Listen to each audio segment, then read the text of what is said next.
As kids return to public school in the nation's capital, Washington, D.C. Mayor Muriel Bowser says parents have expressed concerns over the presence of the National Guard troops there. For more, let's bring in CBS News Justice correspondent Scott MacFarlane. So, Scott, good to see you. D.C. public schools reopened on Monday. And as we mentioned, Mayor Muriel Bowser says parents are concerned with the presence of National Guard troops, and some are even considering keeping their children home. So why is that, and what are they worried about? There's a whole range of opinions on this, Tom. It's not quite as simple as everybody on one side and everybody else on the other. There are some parents in the D.C. community, some of whom are active on city boards, saying that having the National Guard on the subway system does help give them peace of mind that the kids are going to get to and from school safely on the subway system. In Washington, D.C., there really are no school buses. Kids take the subway, kids take city buses to get to school, or they walk.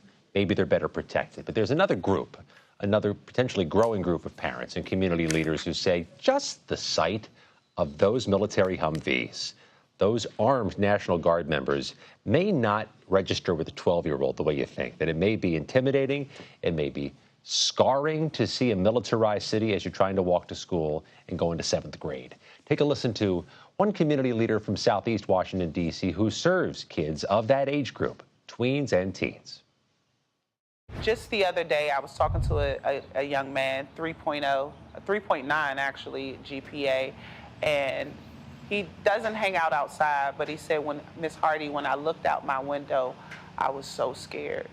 He said they were ATF, FBI, military, and the kids are afraid. They're afraid to leave out of their buildings. They're afraid to hang out outside. Does it make them feel safer? No. And Tom's, one thing is becoming clear in the numbers. Our CBS News data team looking at Metropolitan Police Department data show crime has been down over the past 2 weeks from a similar 2-week period over each of the last 5 years.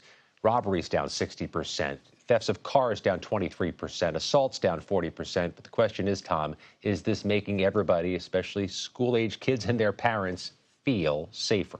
Yeah, it's really an interesting point. We hear about adults' point of view, but it's interesting to also examine the situation through the eyes of a kid. Now, Scott, I want to change gears here. You're also reporting that U.S. Attorney for the District of Columbia, Jeanine Pirro, says she'd like to begin prosecuting children as young as 12 as adults. Why does she want to do this, and is there precedent for this type of prosecution?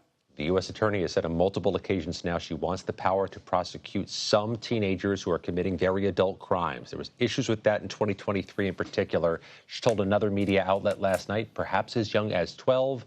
A lot of moving parts there. A lot of things would have to change for her to have that capacity. U.S. Attorney Jeanine Pirro. Scott MacFarlane reporting for us from Washington. Scott, thank you.